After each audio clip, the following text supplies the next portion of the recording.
Anoche vimos cómo Cristo aceptó la responsabilidad del pecado del hombre. Todo el universo fue testigo de la escena cuando el Hijo de Dios cargó los pecados de la raza humana. Todo el universo vio la consecuencia del pecado, la separación terrible que produce de Dios, el sentido de profunda culpa, el sentido de desesperación que trae al alma que está en pecado. Nadie podrá decir jamás que Dios excusa el pecado. Nadie podrá decir jamás que Dios perdonó al hombre así porque sí. La redención de la raza humana le costó al cielo todo lo que tenía, lo más grande, lo mejor, porque de tal manera amó Dios al mundo que dio a su único Hijo, para que todo aquel que en Él cree no se pierda, mas tenga vida eterna. En la cruz del Calvario, el pecado quedó expuesto por lo que realmente era. Nadie podrá volver a decir en todo el universo que Dios excusa el pecado. No importa lo que Dios haga de aquí en adelante, nadie podrá decir que Dios podía cambiar su ley. La muerte de Cristo en la cruz del Calvario es la mejor prueba de que su ley no podía ser alterada, ni cambiada, ni abolida. Muriendo como hombre pecador, Dios estableció su justicia. Pero esto no es suficiente. Para que Dios pudiese ser misericordioso, al mismo tiempo que es justo, Cristo tenía que morir no solo como pecador, sino como el ser sin pecado, el ser puro y santo, el ser impecable. Y esto parece una gran contradicción. ¿Cómo puede Cristo al mismo tiempo morir como serpiente y morir como cordero? ¿Cómo puede al mismo tiempo ser el cordero sin mancha ni mácula y ser también la serpiente levantada en el desierto, el peor de los pecadores, el que no conoció pecado, leímos anoche, por nosotros fue hecho pecado, para que nosotros fuésemos hechos justicia de Dios en él? Notemos las acusaciones de Satanás. Patriarcas y Profetas, página 55. Cuando Satanás fue expulsado del cielo, decidió hacer de la tierra su reino. Cuando sedujo y venció a Adán y a Eva, pensó que así había conquistado la posesión de este mundo. Porque me han escogido a mí, dijo él, como su soberano. Ahora yo soy el dueño de este planeta. Alegaba que era imposible que se otorgase perdón al pecador y que por lo tanto los miembros del género humano que habían caído eran legítimamente sus súbditos y el mundo ahora le pertenecía por derecho. Satanás se atrincheró en esta tierra ahora al ser echado del cielo. Imagínense el gozo satánico del diablo cuando logró vencer a Adán y a Eva. Recuerden que Adán y Eva son creados como seres libres para demostrar ante el universo que un ser libre puede escoger servir y obedecer a Dios por puro amor. Y ahora el diablo logra vencer a Adán y a Eva. Ahora, dijo el diablo, quedaba demostrado que esa ley que Dios había establecido para los habitantes del universo era una ley que no se podía guardar. Cuando Satanás pecó, aseveró que el universo no tenía por qué estar bajo la ley de Dios.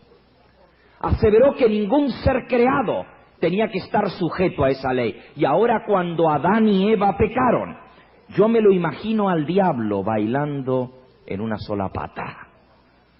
Sí, ahora sí que lo tengo a Dios entre la espada y la pared. Noten las acusaciones del diablo ahora que Adán y Eva pecaron. Si me destruyes a mí, tienes que destruir también al hombre. Los dos somos pecadores. Si me destruyes a mí, tienes que destruir a Adán y a Eva. Pero Dios no podía hacer eso, como vimos anoche, porque estaba en juego su carácter, lo que Dios era. Si destruyes al hombre, dice Satanás, entonces quedará demostrado ante todo el universo la clase de Dios que tú eres. Un Dios sádico, un Dios cruel, que creas al hombre para destruirlo. ¿O acaso tú no sabías que el hombre iba a pecar? Y si sabías, ¿por qué lo creaste? ¿Para que peque y así destruirlo? ¿Qué clase de Dios eres tú? Destrúyelo nomás, para que así quede demostrado lo que tú eres. Un Dios sádico, un Dios despiadado, que te complaces en crear las criaturas para luego destruirlas. Ese era un lado de la acusación, pero ahora el otro.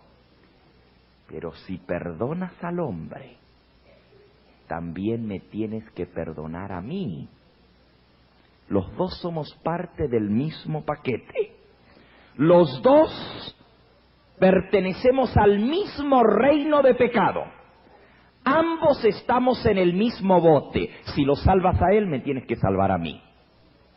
Los dos estamos en el mismo bote. Pero Dios no podía hacer eso tampoco, porque el diablo había pecado en la plena luz de la presencia de Dios, conociendo a fondo lo que Dios era. Por años sin fin de la eternidad había estado en la presencia del Dios soberano de la tierra. La rebelión del diablo no tenía excusa. El diablo no solamente había tenido oportunidad de conocer a Dios, sino que también había tenido oportunidad en el cielo de arrepentirse. Y no lo hizo. El diablo no quería cambiar. El diablo no quería ser diferente. Él quería seguir siendo el mismo rebelde. No cambiaría jamás su actitud. Ya se le había dado suficiente tiempo de oportunidad cuando todavía estaba en el cielo, pero continuó con su rebelión abierta. Si lo perdonas, dijo el diablo, si perdonas al hombre, eres un Dios mentiroso, un Dios que dices una cosa pero haces otra. ¿Acaso no dijiste que si comían del árbol iban a morir? ¿Te atreves ahora a cambiar la palabra que has dicho? Si cambias tu palabra, también puedes cambiar tu ley. ¿Por qué entonces no cambias tu ley? Dijiste que si el hombre peca, tiene que morir. No puedes perdonarlo.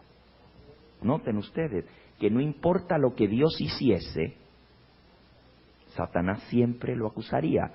Si destruye al hombre, si le deja caer el peso de la paga del pecado, Dios es un Dios malo. Si lo perdona, Dios es un Dios mentiroso, porque dijo que tenía que matarlo y ahora lo perdona. El diablo, dice la mensajera del Señor, declaró lo siguiente: todo ser humano que ha vivido ha demostrado que ser parte de la raza humana es ser pecador. Nadie puede guardar la ley de Dios. El hombre no puede obedecer a Dios. Ahora, estas alegaciones son falsas, desde los pies a la cabeza. Pero no parecía que fuesen falsas. Aun cuando Satanás no tenía derecho a hacer estas acusaciones, Cristo establece su derecho a reposesión de la raza humana como cabeza de la raza humana. Él viene a tomar la naturaleza del hombre, viene a hacerse hombre y viene a demostrar que ser hijo de la raza humana no significa necesariamente que uno tiene que ser pecador. Cristo nace en este mundo de pecado, nace con una naturaleza que trae heredada en sí misma 4000 años de pecado. Viene a demostrar que la raza humana no ha abdicado por completo bajo el dominio de Satanás. Viene a demostrar que la ley de Dios puede ser obedecida aún por la raza humana en su estado de pecado, que la naturaleza humana pecadora, pecaminosa, puede obedecer a Dios y escoge obedecerle por puro amor, por seres humanos caídos. Y por eso la Escritura dice que Cristo se pone a la cabeza de la raza humana. Él viene a ser el segundo Adán. Dice en el libro de Hebreos en el capítulo 2, dice en el versículo 10, porque convenía a aquel por cuya causa son todas las cosas y por quien todas las cosas subsisten, que habiendo de llevar muchos hijos a la gloria, perfeccionase por aflicciones al autor de la salvación de ellos. Porque el que santifica y los que son santificados de una misma especie son todos, por lo cual no se avergüenza de llamarlos hermanos. Así que, versículo 14, por cuanto los hijos participaron de carne y sangre, él también participó ¿de qué?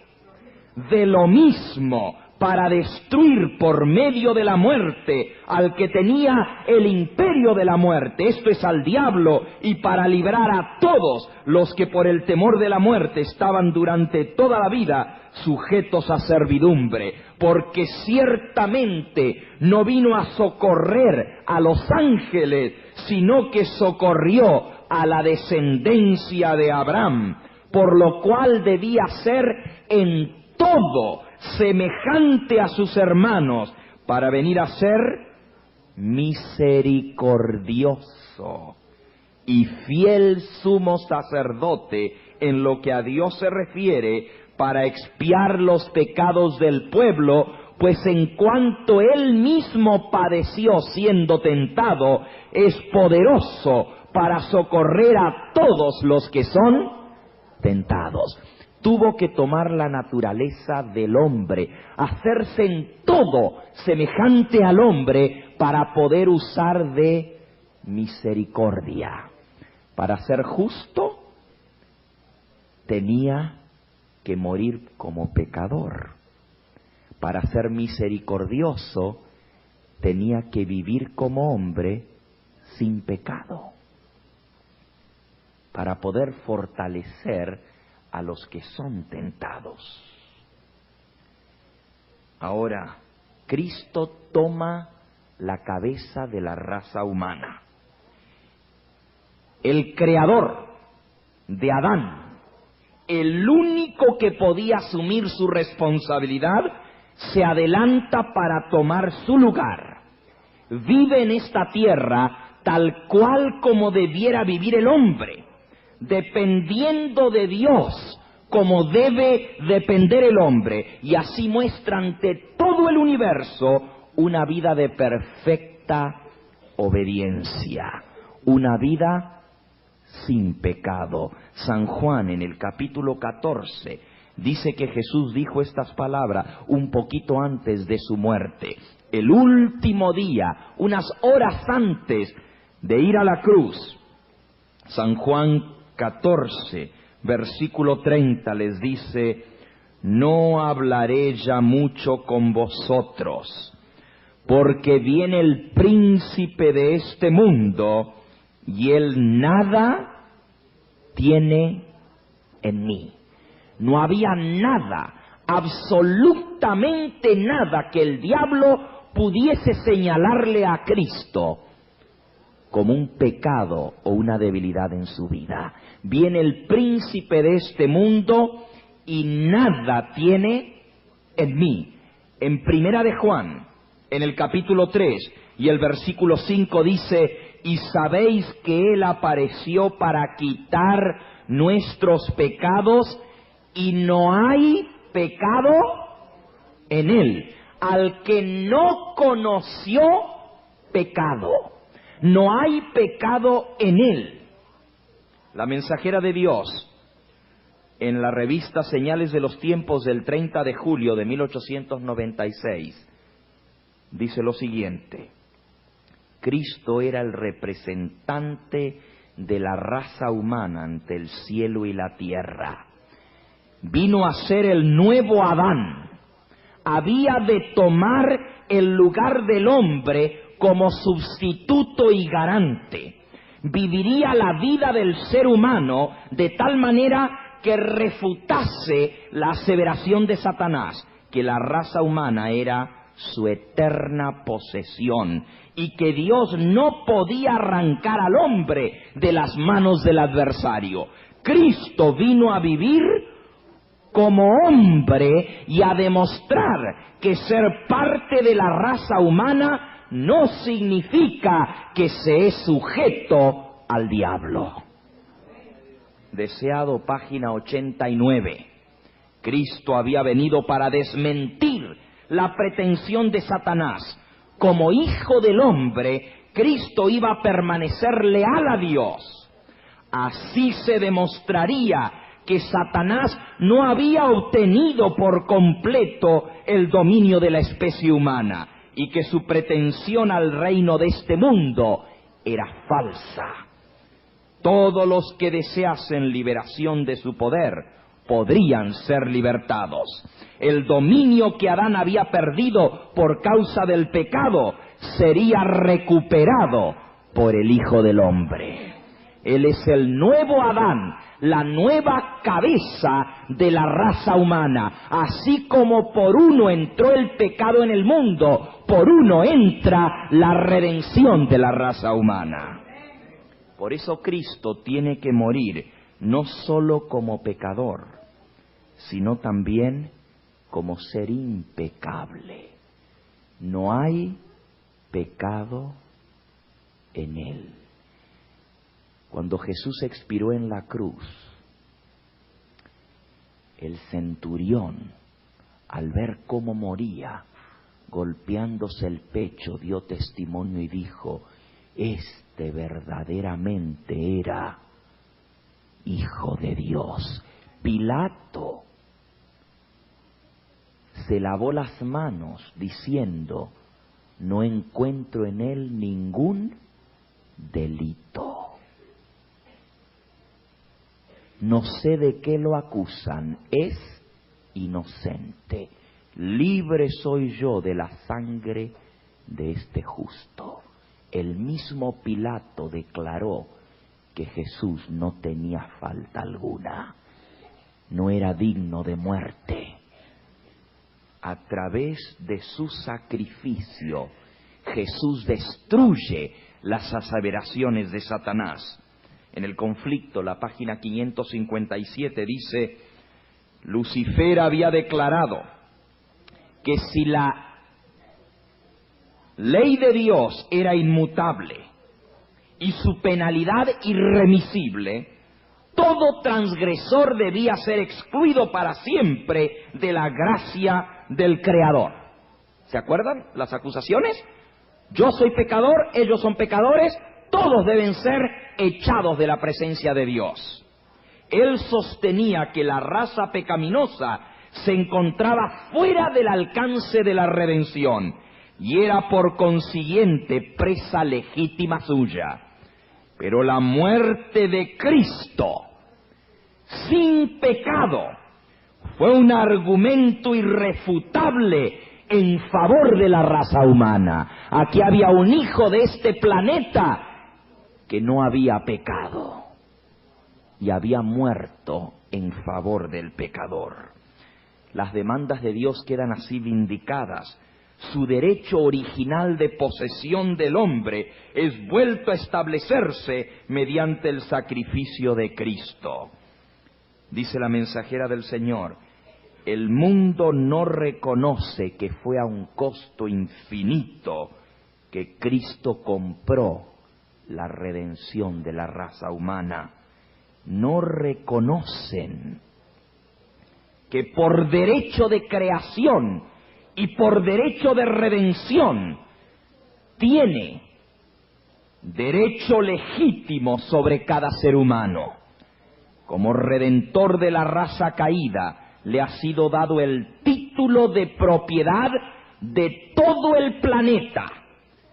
Le da derecho a reclamar como propiedad suya a cada habitante que quiera reconocerle como su Dios y Salvador. Cristo recuperó ¿qué cosa por su muerte? ¿Qué cosa recuperó? El título de propiedad de este planeta. Esta mañana vamos a entender un poquito más eso y vamos a aprender algo que nos va a sorprender tremendamente.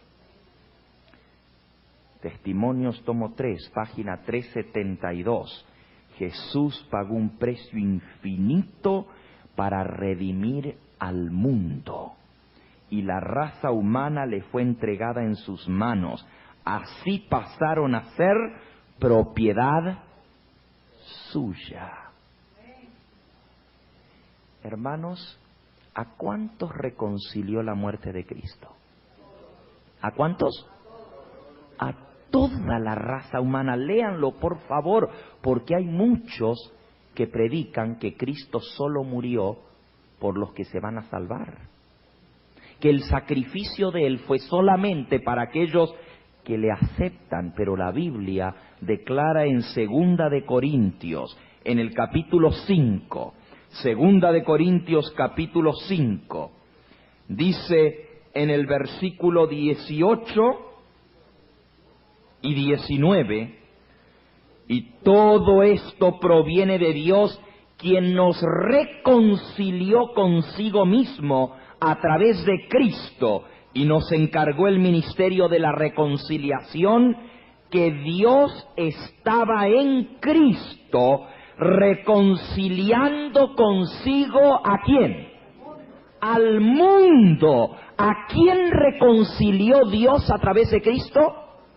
Al mundo entero, a toda la raza humana. El sacrificio de Cristo no fue solamente para los que creen, fue para toda la raza humana. Noten Primera de Juan,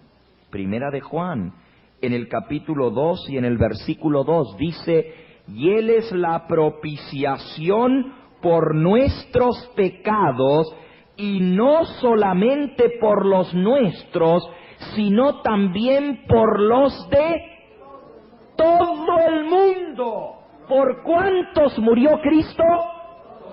Por todo el mundo. ¿Por los pecados de quién? ¿De los que creen? De todo. Tengan esto en cuenta, porque esta mañana vamos a aprender algo tremendo con respecto al perdón.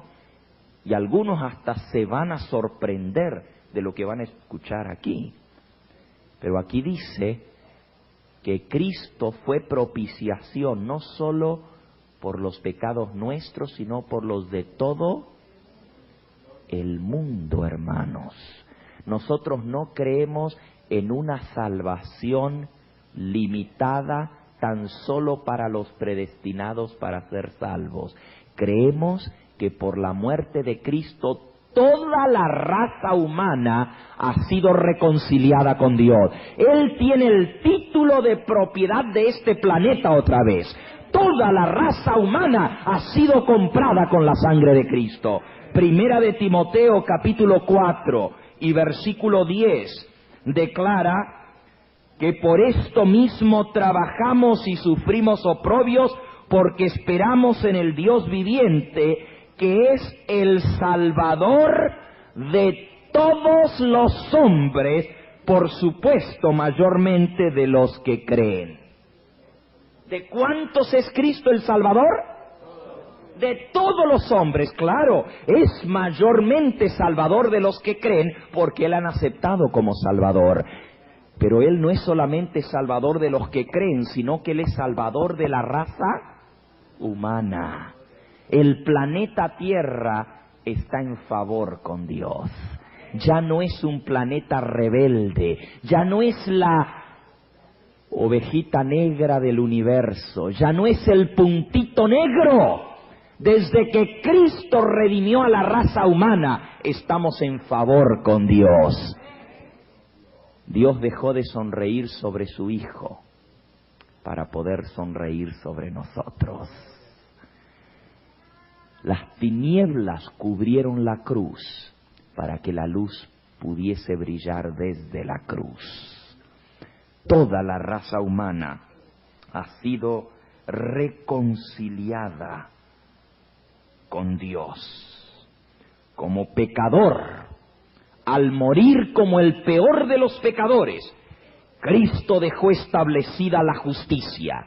Pero al morir como impecable, sin pecado alguno, aseguró el derecho a ejercer misericordia. Señales de los tiempos del 30 de mayo de 1895, escuchen. La muerte de Cristo era indispensable para que la misericordia pudiera alcanzarnos con todo su poder perdonador. Al mismo tiempo que la justicia pudiese ser satisfecha en el legítimo sustituto.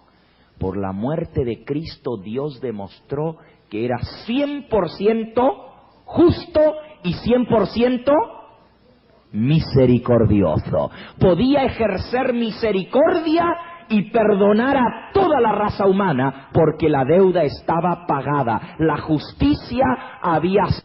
Un discurso que dio la mensajera del Señor en 1899 ante la Conferencia General en Battle Creek. Ella pronunció estas palabras: la justicia y la misericordia estaban separadas, en oposición la una a la otra, distanciadas por un ancho golfo. El pecado las había separado. Señor nuestro Redentor revistió su divinidad con la humanidad y desarrolló en favor del hombre un carácter sin mancha ni mácula alguna. ¿Cómo fue el carácter de Cristo? ¿Y para qué lo desarrolló? En favor del hombre. Para que ese carácter sin mancha ni mácula le fuese puesto a la cuenta del hombre. Clavó su cruz entre el cielo y tierra, haciéndola el objeto de atracción, extendiéndose hacia ambas direcciones, atrayendo hacia sí ambas, la justicia y la misericordia, uniéndolas a través del golfo que las separaba. La justicia, y escuchen esta expresión porque es majestuosa, la justicia se levantó de su exaltado trono y con todos los ejércitos del cielo se aproximó a la cruz. Allí vio a uno que era igual a Dios, llevando sobre sí el castigo de toda injusticia y pecado. con satisfacción completa y absoluta, la justicia se inclinó en reverencia ante la cruz, se postró ante el madero diciendo: suficiente, la deuda ha sido saldada.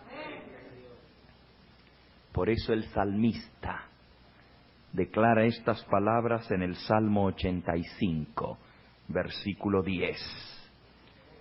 La misericordia y la verdad se encontraron, la justicia y la paz se besaron. En la cruz del Calvario, Dios demuestra que puede ser justo y misericordioso al mismo tiempo. En esto se revela su carácter, 100% justo, 100% misericordioso. Vemos la vindicación de Dios al reconciliar la justicia con la misericordia, porque en la base misma de toda esta gran controversia está el asunto: ¿qué va a pensar el universo sobre Dios? Ahora, hermanos, entendamos esto, porque nunca tendremos seguridad alguna mientras Dios no quede plenamente revelado.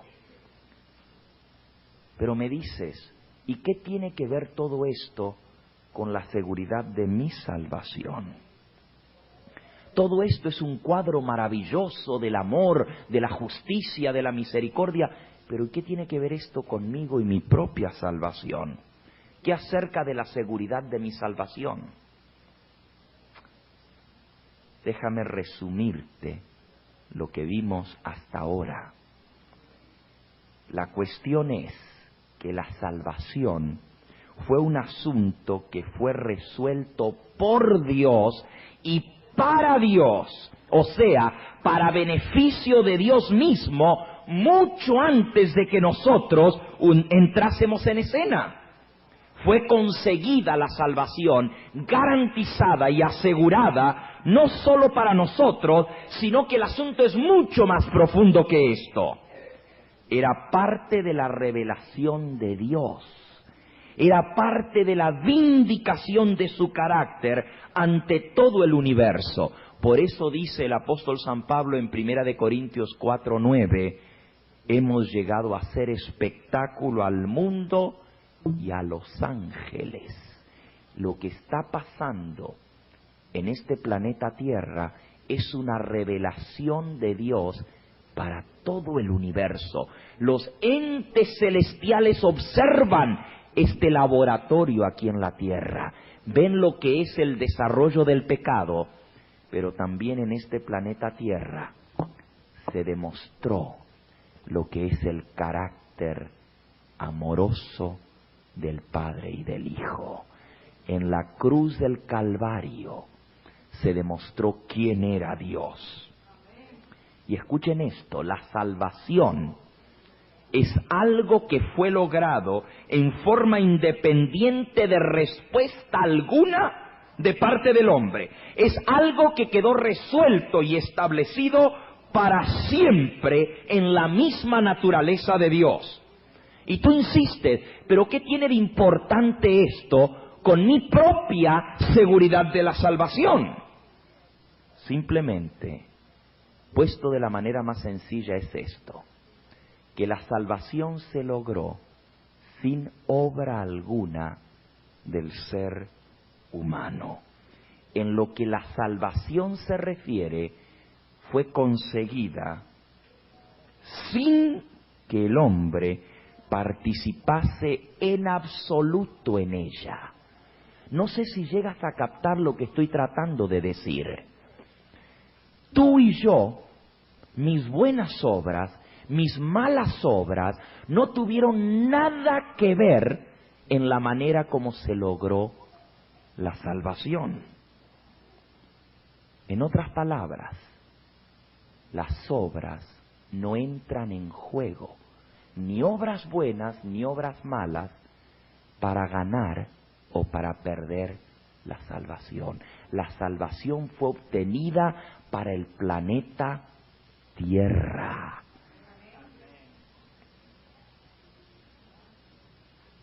Nadie, absolutamente nadie, se perderá por sus pecados cometidos. Todos ellos ya fueron pagados en la cruz. Escúchalo bien, nadie se va a perder por ser pecador. Si alguno se pierde, será porque rechazó el perdón ofrecido. No es asunto de ser o no ser pecador. El asunto es de tener o no tener a Cristo. Esa fue nuestra lectura bíblica. Primera de Juan, capítulo 5. El que tiene al Hijo tiene la vida. El que no tiene al Hijo no tiene la vida. O yo tengo a Cristo, y si tengo a Cristo tengo vida eterna. O no tengo a Cristo, y si no tengo a Cristo, no tengo vida eterna. Es así de sencillo. Y tú me preguntas, pastor, ¿y entonces de qué importan las buenas obras? ¿Tienen alguna importancia? Bueno, déjame decirte, las obras importan mucho. Sí, mucho, porque lo que yo hago influye en lo que yo creo y en lo que yo soy. Mi comportamiento afecta mis pensamientos, mis actitudes para conmigo mismo y para con Dios. Si yo soy descuidado con lo que hago, llegará el momento que ya no me importe más Cristo, cuando ya no me importe más su persona ni su perdón. Y cuando llego a ese punto en que le doy la espalda a Cristo, entonces sí estoy perdido porque ya no tengo al Hijo. Pero no son mis obras en sí mismas, mis buenas obras o mis malas obras, los que me dan la salvación o lo que me dan la condenación. Es mi relación con Cristo lo que cuenta. Si tengo al Hijo, tengo la vida. Si no tengo al Hijo, no tengo vida eterna. Pero me dices, si me puedo perder de una manera o de otra, ¿qué importa si considero las obras relacionadas con la salvación o no? Oh, déjame decirte que de eso se trata justamente lo que estamos hablando. Si yo considero las obras como base de mi salvación, lo que yo soy, hago o dejo de hacer, como base de mi salvación, entonces nunca tendré seguridad de mi salvación, porque nunca voy a hacer lo suficiente como para ameritar esa salvación. Aún como cristianos, después que hemos aceptado al Señor, ¿cuántas veces no cometemos errores? ¿Cuántas veces no ofendemos al Señor? ¿Quién es el que se atreve a decir, yo después de que acepté al Señor, nunca más volví a ofenderle? Ahora, hermanos,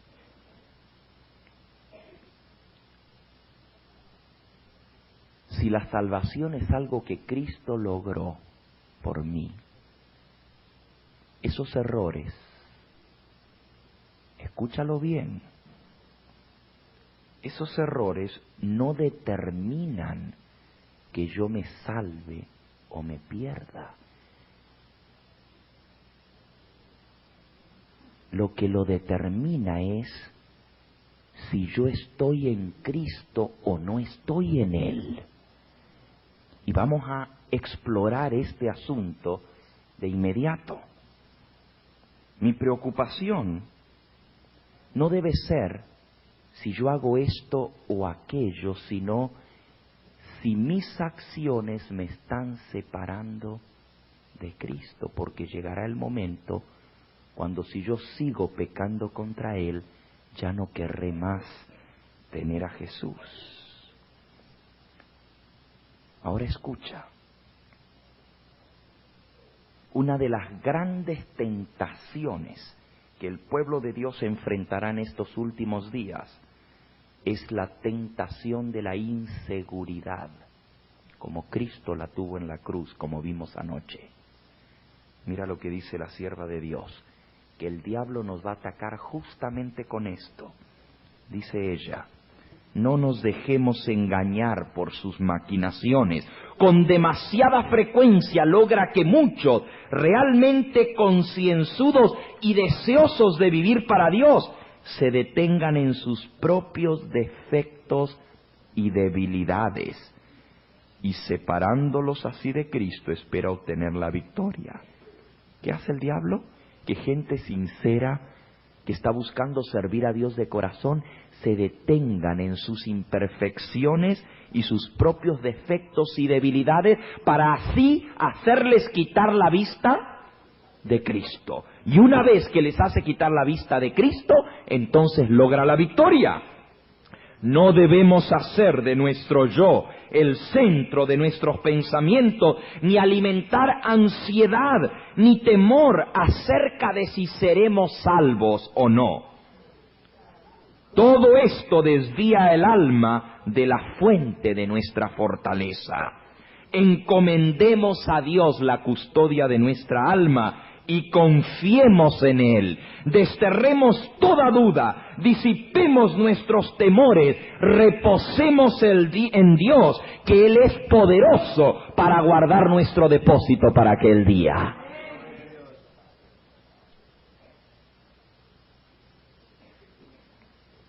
¿Puedo saber si soy salvo?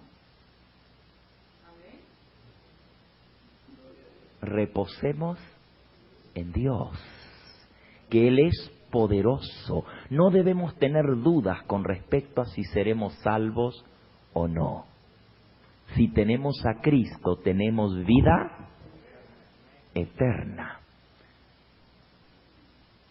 Déjenme entrar a la última parte del tema ahora. ¿Qué harían ustedes si tuviesen solamente 5 minutos de vida? ¿Qué harían? A ver, piensen. Si tan solo les quedan 5 minutos de vida y lo saben. Yo creo que puedo imaginarme lo que ustedes harían.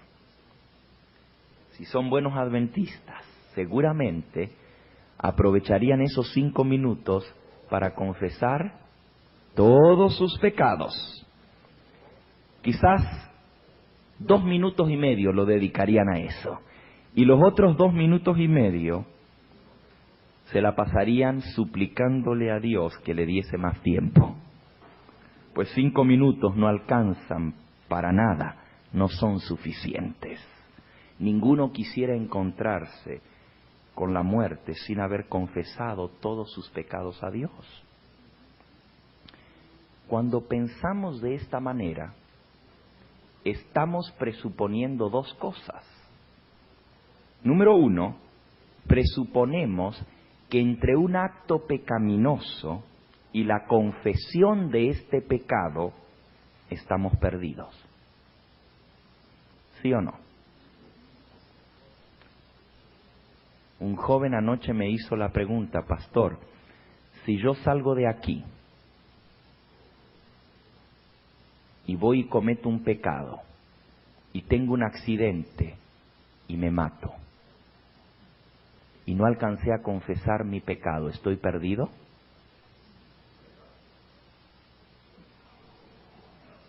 ¿Ok? Suponemos que desde el momento en que pecamos hasta que confesamos el pecado, estamos perdidos. Eso es lo primero que tomamos por sentado. Por eso, si les decimos que les quedan 5 minutos de vida, lo primero que la gente piensa es: hay que confesar los pecados. Número 2, suponemos que el perdón de nuestros pecados se consigue a través de la confesión. A ver, ¿me están siguiendo bien? Creemos que la confesión de nuestros pecados nos asegura el perdón. Si muero sin haber confesado mis pecados, estoy perdido. Pero si los confieso, estoy perdonado. ¿Correcto? ¿Sí o no? Déjenme decirles que estas 2 suposiciones son falsas. Ambas están completamente equivocadas. Y yo voy a tomar el primer punto en esta mañana y lo voy a desarrollar en esta última parte, y mañana vamos a desarrollar el segundo punto. Vamos con el primero. En primer lugar, el hecho de que un cristiano que ha aceptado a Jesús peca no significa que está perdido. ¿Cómo, pastor? ¿Usted está diciendo eso? Escúchenlo bien. El hecho que un cristiano que ha aceptado al Señor Jesús en su vida comete un error y cae en una trampa de Satanás no significa que está perdido y rechazado por Cristo. Escúchenlo, porque se los voy a leer, no lo digo yo. Obreros Evangélicos, página 277. La pluma inspirada dice: si en nuestra ignorancia damos pasos en falso y erramos, Cristo no nos abandona ni nos rechaza, todavía somos suyos. ¿Cómo, hermanos? Si en nuestra ignorancia, estos son los pecados por ignorancia, no los pecados de rebeldía. Ya voy a hablar de eso en un momentito. Si en nuestra ignorancia damos pasos en falso y caemos, no somos desechados ni abandonados por Dios.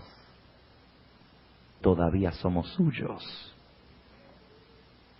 Y otra vez, Camino a Cristo, página 64. Aun si somos vencidos por el enemigo, no somos desechados ni abandonados por Cristo. Aun si somos vencidos por el enemigo, no somos desechados ni abandonados por Cristo. Eso quiere decir que si no somos desechados, entonces somos aceptos ante Dios. Si no somos abandonados, entonces pertenecemos a Él. Somos suyos, ¿sí o no? Eso es lo que leímos. Miren lo que dice Jesús, Hebreos capítulo 13 y versículo 5. Nunca te desampararé, jamás te dejaré. ¿Cuál es la promesa de Jesús? Nunca te desampararé, jamás te dejaré. Escuchen lo que la mensajera de Dios dice. Discurso Maestro, página 100. Cristo nunca abandonará el alma por la cual Él murió. Ella puede dejarlo a Él y ser vencida por la tentación, pero nunca puede apartarse Cristo de uno a quien compró con su propia vida. Cristo no nos abandona, nosotros somos los que lo abandonamos a Él, pero Él nunca se aparta de nosotros. Es obvio que hemos hecho suposiciones erróneas acerca del pecado imperdonable. ¿Saben ustedes, hermanos, que los adventistas creen que el pecado imperdonable es cuando Dios se cansa de nosotros y se enoja porque nos ha aguantado tanto y nosotros seguimos cometiendo el mismo pecado hasta que Dios finalmente se cansa y nos deja? Hay algunos que piensan que el pecado imperdonable es cuando Dios se cansa y nos abandona porque nosotros seguimos el mismo curso, siempre pidiendo perdón y cometiendo el mismo pecado vez tras vez. Hermano, escúchalo bien, nada podría estar más lejos de la verdad que lo que enseña las Santas Escrituras sobre esta falsa suposición. Dios jamás nos abandona. Cuando un cristiano peca, eso no quiere decir que es rechazado por Dios, no quiere decir que está abandonado por Dios. Y si no está abandonado, entonces ¿qué está? Aceptado. Si no es rechazado, entonces ¿a quién pertenece? A Cristo. De esto vamos a hablar un poquito más mañana. Déjenme ir a un segundo punto. El perdón de nuestros pecados no se consigue por la confesión de los pecados. Y ahora sí que aquí ustedes se asustan. ¿Cómo el pastor puede decir eso? Se los vuelvo a decir. El perdón de nuestros pecados no depende de nuestra confesión de ellos. En otras palabras, la confesión del pecado no es lo que garantiza el perdón de los pecados. Y usted dice, pastor, pero no dice la Biblia, si confesamos nuestros pecados, Él es fiel y justo para perdonar nuestros pecados. Ya vamos a hablar de esto y lo vamos a leer en su contexto. Pero déjenme leerles una cita para iniciar esta discusión. Discurso Maestro, página 97. No debemos pensar que a menos que confiesen su culpa los que nos han hecho daño, tenemos razón nosotros para no perdonarlos. Escuchen bien, no debemos pensar que a menos que confiesen su culpa los que nos han hecho daño, tenemos razón nosotros para no perdonarlos. Sin duda es el deber de ellos humillar sus corazones por el arrepentimiento y la confesión. Pero nosotros hemos de tener un espíritu compasivo hacia los que han pecado contra nosotros, confiesen o no sus faltas. Debemos perdonarles aunque no se arrepientan ni nos pidan perdón. Por mucho que nos hayan ofendido, no debemos pensar de continuo en los agravios que hemos sufrido, ni compadecernos de nosotros mismos. Así como esperamos que Dios nos perdone nuestras ofensas, debemos perdonar a todos los que nos han hecho mal, confiesen o no sus faltas a nosotros. Ahora escuchen, hermanos. ¿Podemos nosotros imaginarnos a Dios pidiéndonos que perdonemos a nuestros semejantes, confiesen o no sus faltas, si Él mismo no estuviese dispuesto a hacer lo mismo con nosotros? ¿Acaso Dios me va a pedir a mí que yo perdone al hermano, aunque él no se arrepienta ni me pida perdón? Yo lo tengo que perdonar si Dios no está dispuesto a hacer lo mismo. ¿Sí o no? Vamos a ver ejemplos. ¿Recuerdan ustedes el ladrón en la cruz? ¿Qué le dijo el ladrón? Acuérdate de mí cuando vengas en tu reino. ¿Y qué le dijo Jesús? De cierto te digo hoy, estarás conmigo en el paraíso.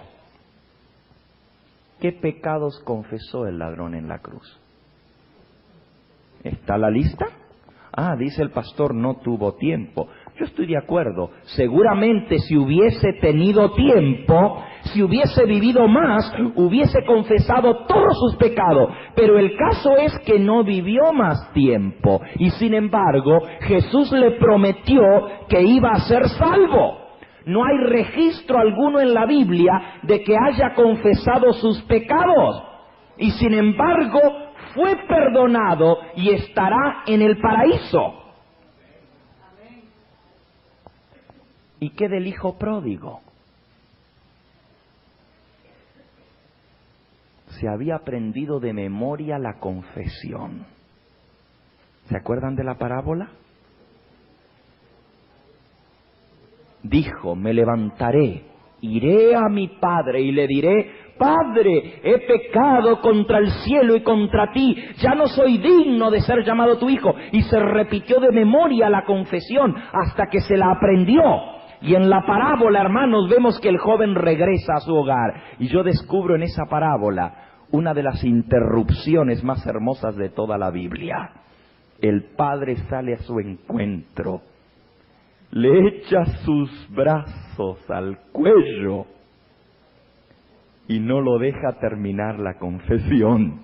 Antes que el joven terminase su estudiada confesión, el padre lo abraza y lo recibe con gozo. Díganme, ¿por qué no le permitió terminar la confesión? ¿Cuándo lo perdonó el padre? ¿Cuándo? Mucho antes que el joven siquiera pensase en regresar. Ya el padre lo estaba esperando en la puerta de la casa. Mucho tiempo antes que el joven se arrepintiese y reconociese su falta, el padre ya lo había perdonado. ¿Cuándo lo perdonó? Desde el mismo momento que ofendió ya lo había perdonado.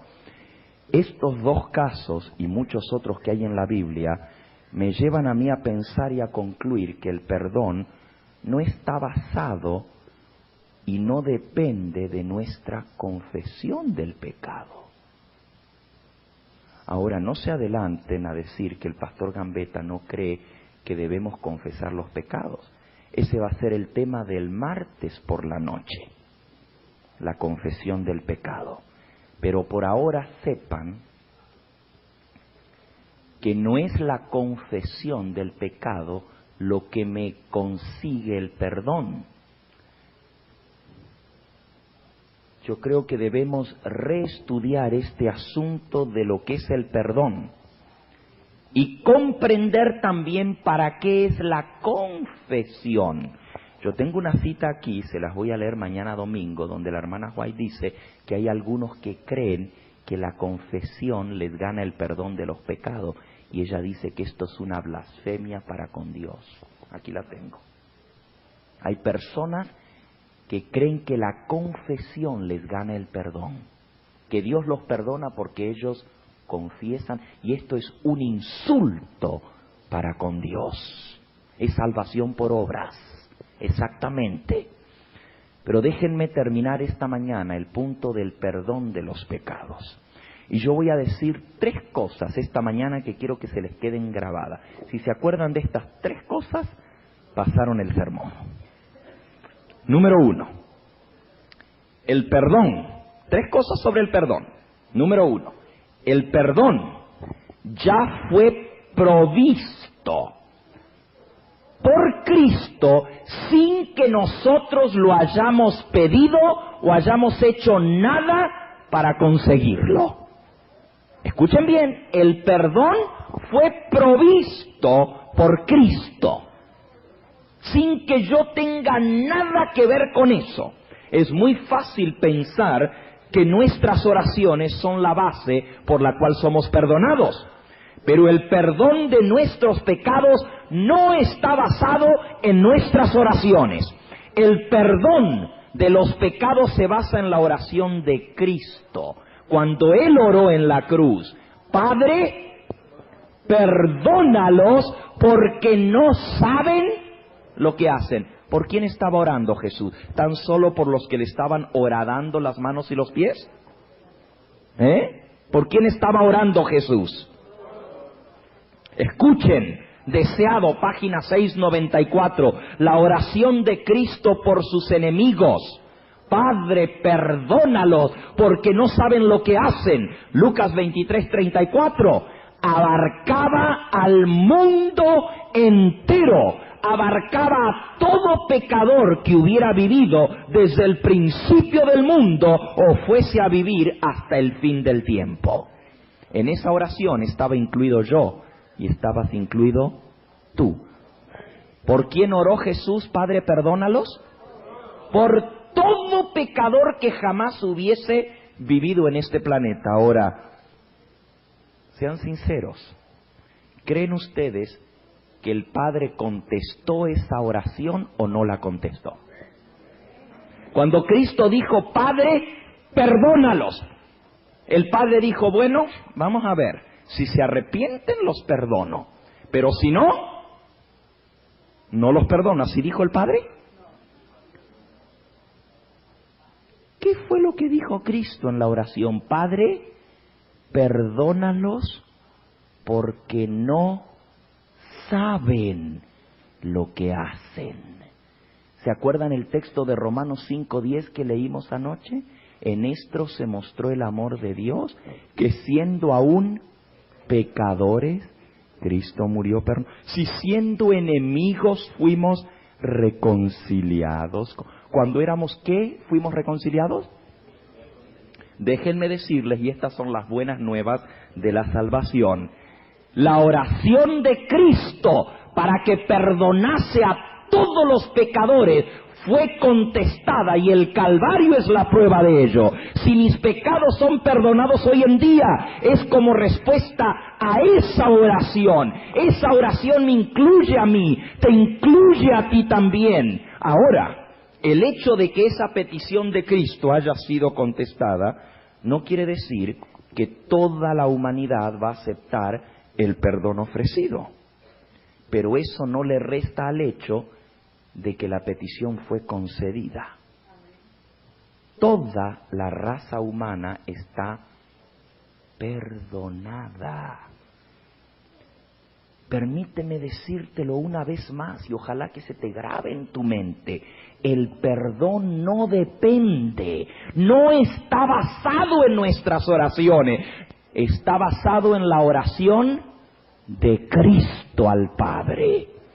Aún más, el perdón es un acto consumado para toda la raza humana sin tener en cuenta en absoluto la reacción del hombre al respecto. A Dios no le importa si yo acepto o rechazo. La raza humana está perdonada y reconciliada en Cristo.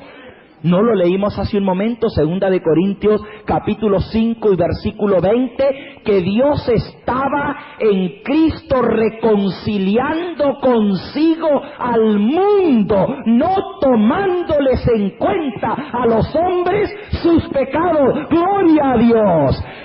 El mundo entero está reconciliado con Dios a través de Cristo. Dios no toma en cuenta los pecados de la raza humana. Es un hecho completo, terminado, concluido en absoluto. Este fue el tema de anoche, ¿no es así?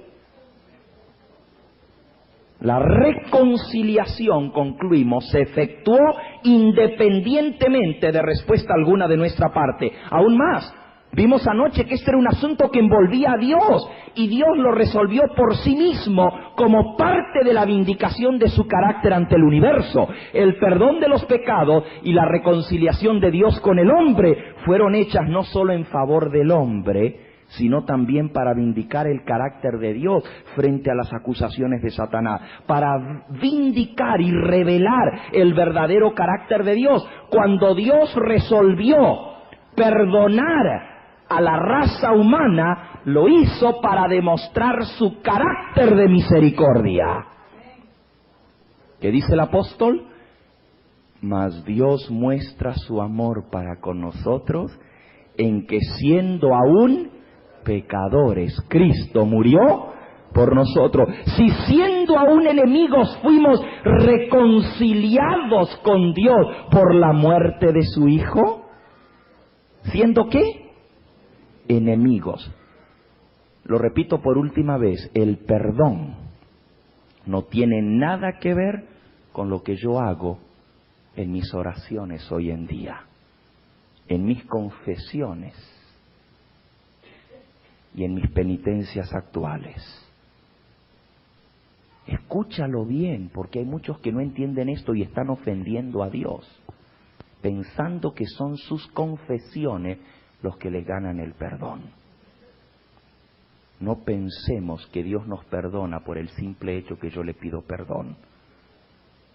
Él mismo nos dice en Isaías 43:25, yo soy el que borro tus rebeliones por amor de mí mismo y no me acordaré más de tus pecados. ¿Por quién nos perdona Dios? Por amor de sí mismo, por lo que Dios hizo en Cristo, y no por lo que nosotros hacemos es que somos perdonados. No importa cuánto nos arrepintiésemos, no importa de qué manera confesásemos nuestros pecados a Dios, si el precio no estuviese pagado, si la propiciación no hubiese sido hecha, si la sangre de Cristo no hubiese sido derramada en la cruz del Calvario, no habría perdón posible. Porque sin derramamiento de sangre no hay ¿qué cosa? Remisión de pecados. El perdón se logró por lo que Cristo hizo. Segundo punto del perdón.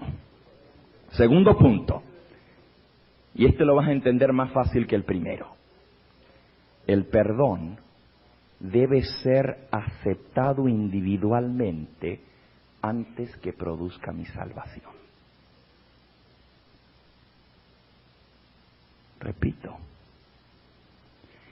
Si bien la raza humana está perdonada, para que yo sea salvo por ese sacrificio, yo tengo que aceptar individualmente ese perdón. Signs of the Times, 19 de mayo de 1898. La justificación es un perdón completo y absoluto del pecado. ¿Qué cosa es justificación? Un perdón completo y absoluto del pecado.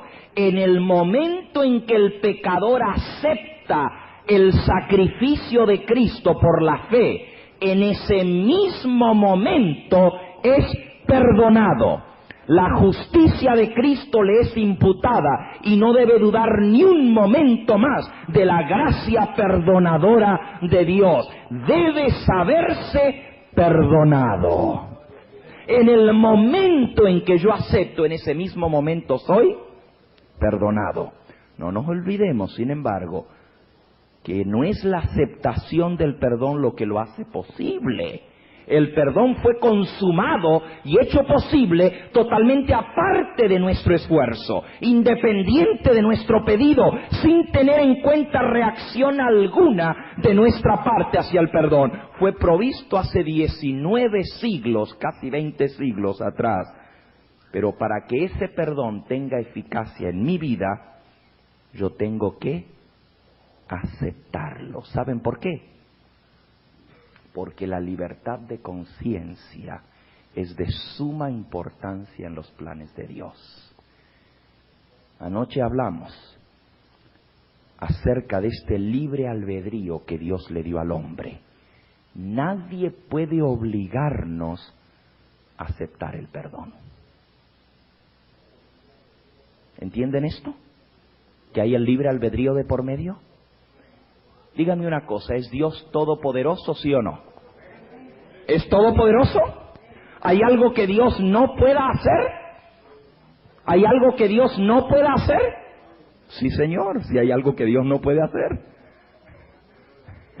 Aunque Dios es todopoderoso y Él todo lo puede, hay algo que Él no puede hacer.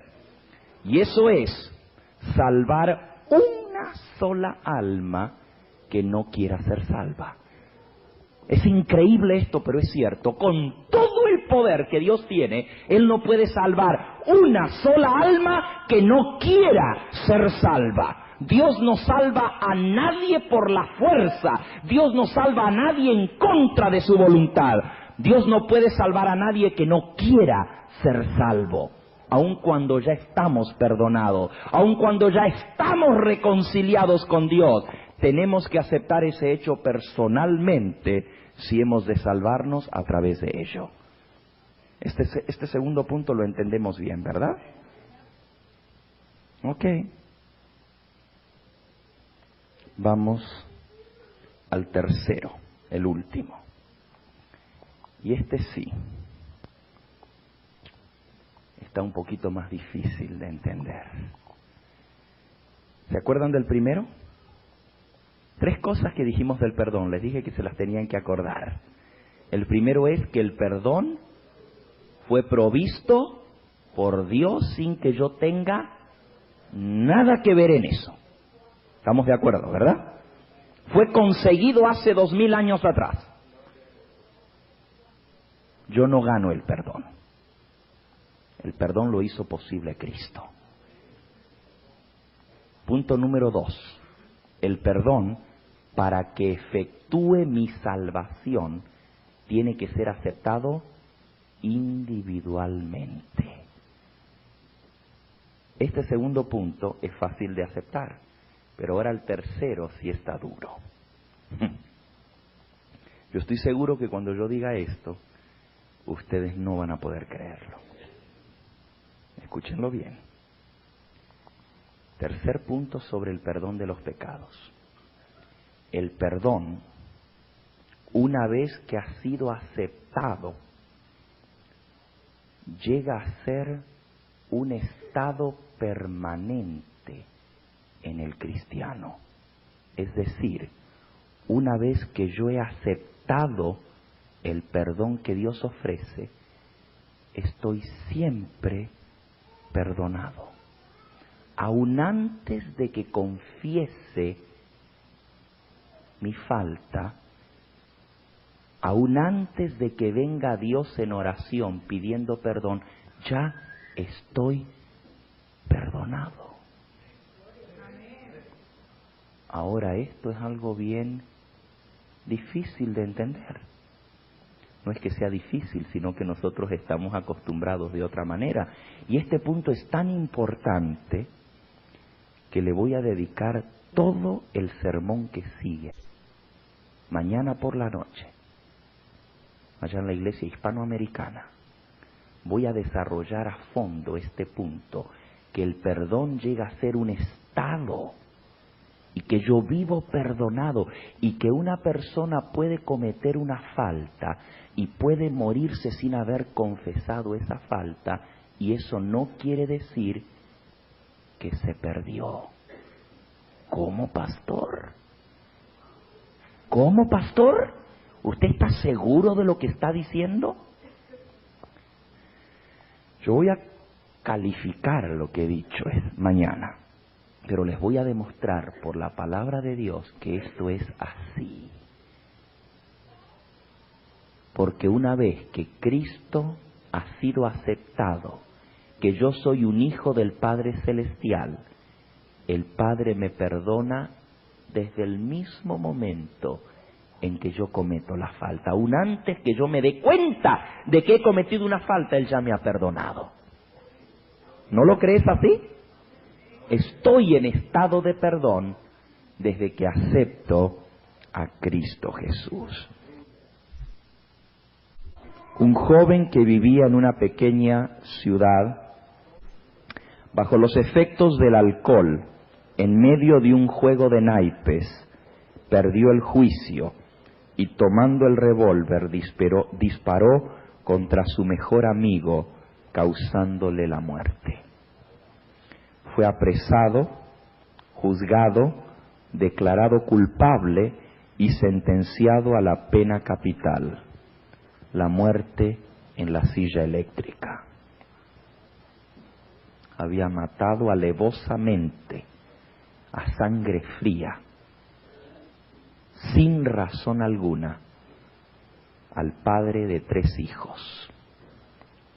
Como nunca antes había cometido un hecho tal, y por el buen testimonio de quienes lo conocían, sus amigos y familiares levantaron una petición pidiendo su indulto. Parecía que todos deseaban firmarla.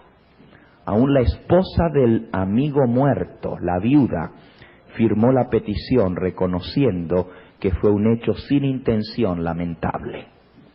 La voz se corrió por otros pueblos y ciudades, y antes de mucho comenzaron a llover cartas de todas partes del estado. Cuando el gobernador, impresionado por la cantidad de cartas y firmas, estudió el caso, conmovido, decidió perdonar al joven y extenderle el indulto. Y así, con el perdón por escrito, metido dentro del bolsillo de su traje, se dirigió personalmente a la prisión para entregarle directamente la carta de perdón.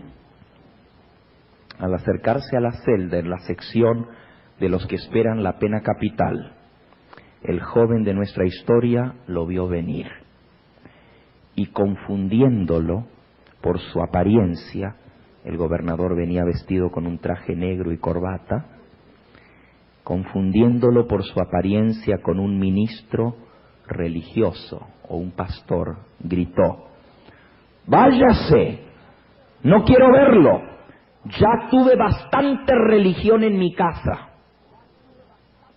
«Pero», interrumpió el gobernador, «espere un momento, joven, tengo algo para usted, permítame hablarle». «Mire», exclamó enojado el joven, «ya han venido 7 de su clase a hablarme, no necesito más religión». «Pero joven», continuó el gobernador, «yo tengo buenas noticias para usted, las mejores buenas nuevas que jamás haya escuchado. Permítame decirle que...» «Ya le dije que no quiero escuchar nada. Váyase o llamo al guardia para que lo eche». «Está bien», replicó el gobernador, y con corazón apesadumbrado se dio vuelta y se retiró. Al momento entró el guardia y dirigiéndose al joven le dijo: «Por lo que veo has recibido la visita del gobernador del estado de California». «¿Qué?», gritó el joven. «Ese hombre que parecía un pastor era el gobernador». «No solo eso», contestó el guardia, «traía en su bolsillo tu carta de perdón, pero no quisiste escucharlo». «¡Oh, Dios mío! Por favor», gritó el joven, «tráiganme lápiz y papel». Y sentándose escribió: «Apreciado señor gobernador, le debo mis más sentidas disculpas. Fue una tremenda confusión», etcétera, etcétera. Cuando el gobernador recibió la carta, dando la vuelta, escribió en la parte de atrás: «No estoy más interesado en este caso». Cuando llegó el día en que el joven debía cumplir su sentencia, antes de pasarlo a la silla eléctrica, le preguntaron: «¿Hay algo que usted desea decir?».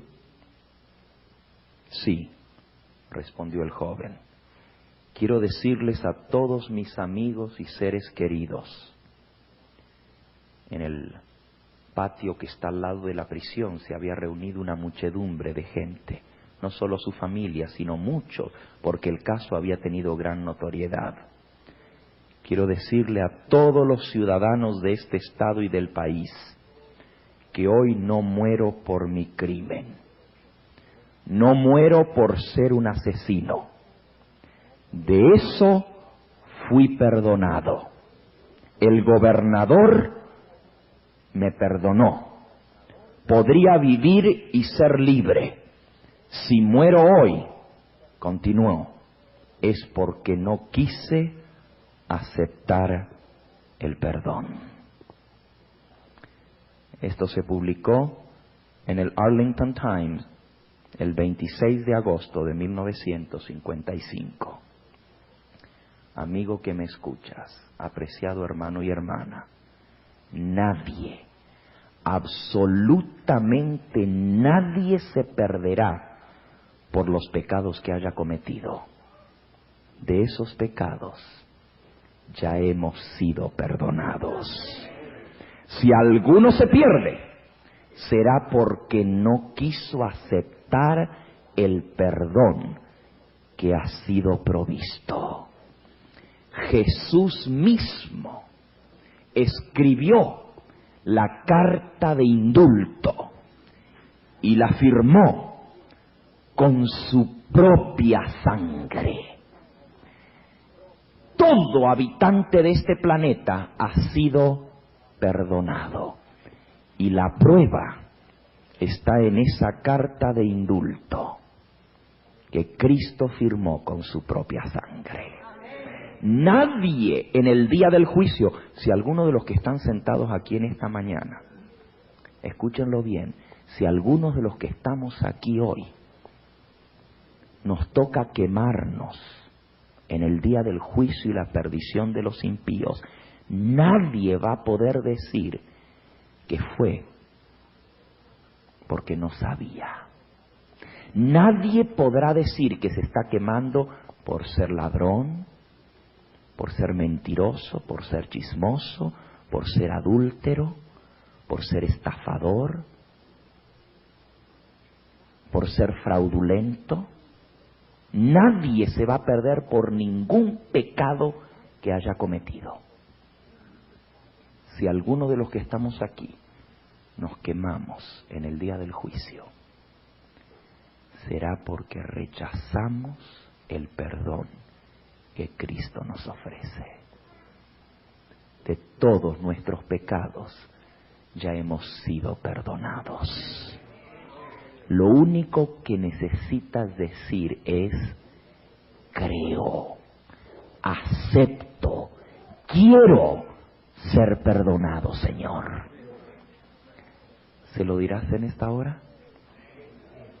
¿Habrá alguno que ha estado cargando con una vida de pecado? Quizás con un esqueleto muy fácil o muy difícil de cargar. Quizás haya alguno aquí en esta mañana que tiene en su conciencia el pecado o los pecados que le han atribulado, las consecuencias de los cuales le siguen todavía asustando hoy en día. Puede ser que haya alguno aquí en esta mañana que sabe y reconoce que en su vida hay pecado. Yo quiero decirte a ti que puedes salir de este lugar libre y perdonado si así lo deseas, porque Jesús te está ofreciendo hoy ese perdón. No le digas que no. Piensa a los extremos que tuvo que ir Dios para salvarnos. En el monte Calvario estaba una cruz, emblema de afrenta y dolor. Una cruz se levantó entre cielo y tierra como testimonio de que Dios no pasa por alto el pecado livianamente. Al cielo le costó la sangre preciosa del Hijo de Dios. El perdón es posible porque Cristo Jesús pagó la cuenta del pecado. Nuestros pecados han sido perdonados porque Jesús oró mientras sus manos estaban siendo atravesadas por los clavos, mientras sudaba gotas de sangre, oró: Padre mío, no les tomes en cuenta este pecado, perdónalos, porque no saben lo que hacen. Tu pecado y el mío está perdonado, porque Dios contestó esa oración.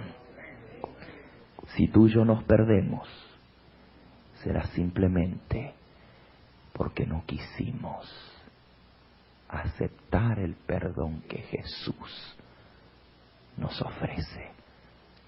¿Qué le dirás en esta mañana? ¿Hay alguno que cree que su pecado es demasiado pesado, demasiado negro para ser limpiado? ¿Hay alguien que piensa que lo que ha hecho es tan terrible que no solamente Dios no lo puede perdonar, sino que usted no se puede perdonar a usted mismo? ¿Hay alguien que todavía siente que por el hecho que ha cometido en su vida no puede recibir el perdón de Dios? Para ti te digo en esta hora, Jesús puede limpiarte. Su sangre fue derramada para limpiar todo pecado. No hay pecado tan grande y negro que Jesús no pueda perdonar. La sangre de Jesucristo, su Hijo, nos limpia de todo pecado. En el cielo habrá prostitutas, habrá homosexuales, habrá estafadores, habrá engañadores, habrá mentirosos. El cielo estará lleno de adúlteros, perdonados, porque la sangre de Jesús nos limpia de todo pecado. No hay vicio tan grande que haya en tu vida que no puede ser roto por el poder de Cristo. No hay poder tan grande en esta tierra que Satanás tenga sobre su súbdito que no haya sido destrozado por el poder de Cristo Jesús. En Él hay perdón. En Él hay reconciliación. Su sacrificio es suficiente para salvarte a ti y para salvarme a mí. ¿Qué le dices en esta hora? ¿Cuántos en este momento quieren decir, Señor, lo que yo escuché anoche, lo que he escuchado en esta mañana, al ver lo que Cristo padeció por mí, yo quiero decirte, Señor, que ese sacrificio no fue en vano. Yo te acepto. Yo te entrego mi vida. Señor, gracias por salvarme. Gracias por haberme redimido y perdonado. ¿Hay alguno que se lo quiere decir de corazón a Jesús en esta hora? ¿Te animas a ponerte en pie y decirle, Señor, yo acepto ese sacrificio? Creo que fue por mí. Yo sé que tú me perdonas. Yo sé que tú me limpias por la sangre de Cristo Jesús. Mientras estamos así en pie, yo no puedo cerrar este momento tan solemne sin extenderte de parte de Jesús la invitación. Venid a mí todos los que estáis trabajados y cargados, que yo os haré descansar. Jesús te ofrece hoy descanso. Si hay alguno en esta hora cuya conciencia le acusa por pecados que haya cometido en el pasado o que esté cometiendo en este momento, y quiere en este momento recibir el perdón de Jesús, yo te invito a que no lo rechaces. Yo no sé cuánto tiempo más su Espíritu Santo llamará. No sé cuánto más el gobernador del universo seguirá hablando a tu corazón. No es que Él se canse. Lo que pasa es que si yo le digo que no, Él es demasiado caballero como para forzar su entrada. Llega el momento cuando si tú le dices que no, Él dice, está bien, si no me quieres, no puedo entrar. He aquí yo estoy a la puerta y llamo. Si alguno oye mi voz y abre la puerta, entraré a Él. ¿Habrá alguno en esta mañana que quiere decir, pastor, ore por mí? Yo soy esa alma que necesita el perdón. Yo quiero tener la seguridad que Jesús ha limpiado toda mi vida, me ha perdonado todos mis pecados. ¿Hay alguno que siente que Jesús le está llamando a confesar públicamente que acepta a Jesucristo como su Salvador personal, que recibe el sacrificio que Jesús hizo en la cruz del Calvario? ¿Hay alguno que quiere que ore por usted en esta hora? Amén. Amén. Gloria a Dios por eso. Veo tantas manos que se levantan. Yo quiero en forma especial orar por aquellos que en este día, por primera vez públicamente, están aceptando a Jesús como su Salvador personal. Que hoy quizás por primera vez comprenden lo que es el perdón y la salvación y quieren decir, Señor, yo quiero ser salvo.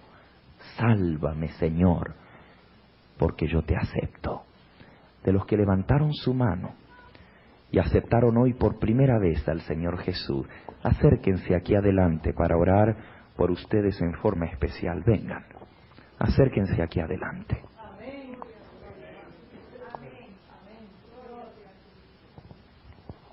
El Señor te bendiga. Amén. Amén. Acérquense, vengan aquí adelante. El Señor le bendiga, hermana. El Señor le bendiga. El Señor le bendiga. Amén. El Señor le bendiga, hermana. El Señor le bendiga. Bienvenidos. Vengan, acérquense aquí adelante. Vamos a decirle al Señor que Él nos ha hecho entender y nosotros hemos aceptado. Vamos a postrarnos para orar.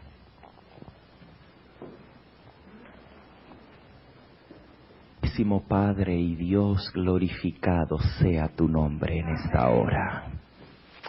Oh Señor, tú nos has hablado por tu palabra. Te agradecemos por el sacrificio infinito de tu Hijo amado que derramó su sangre en la cruz para limpiar nuestros pecados. Cada uno de los que estamos aquí de rodillas ante ti, reconocemos que somos pecadores. Reconocemos que te hemos ofendido en palabra, en pensamiento, en acciones. Nuestra vida, Señor, ha sido un fracaso tras otro.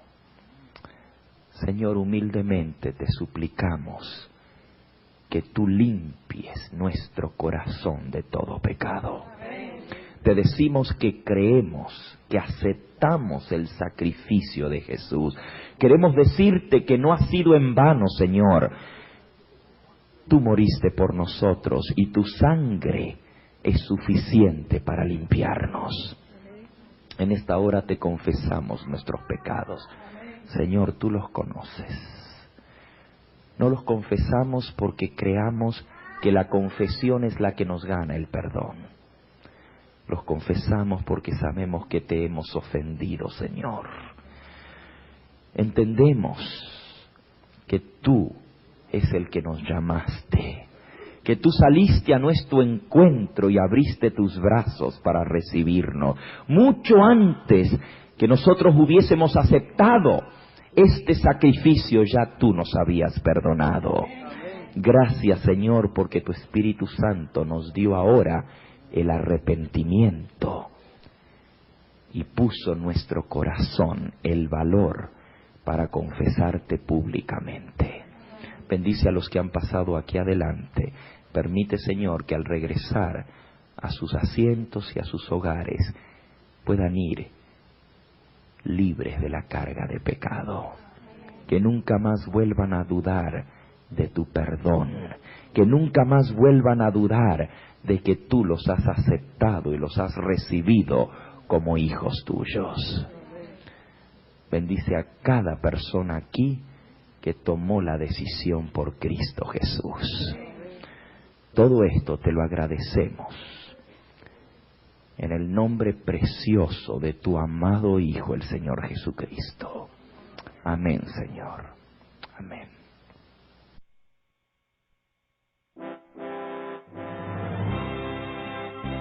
Agradecemos al pastor Gambetta por su valioso aporte a la proclamación del mensaje adventista.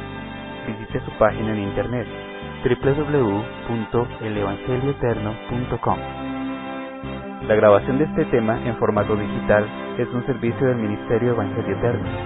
Para obtener gratuitamente estudios selectos de la Biblia y de los escritos de Elena G. White, o para solicitar nuestras publicaciones impresas, diríjase a www.hogarysalud.com y www.evangelioeterno.com.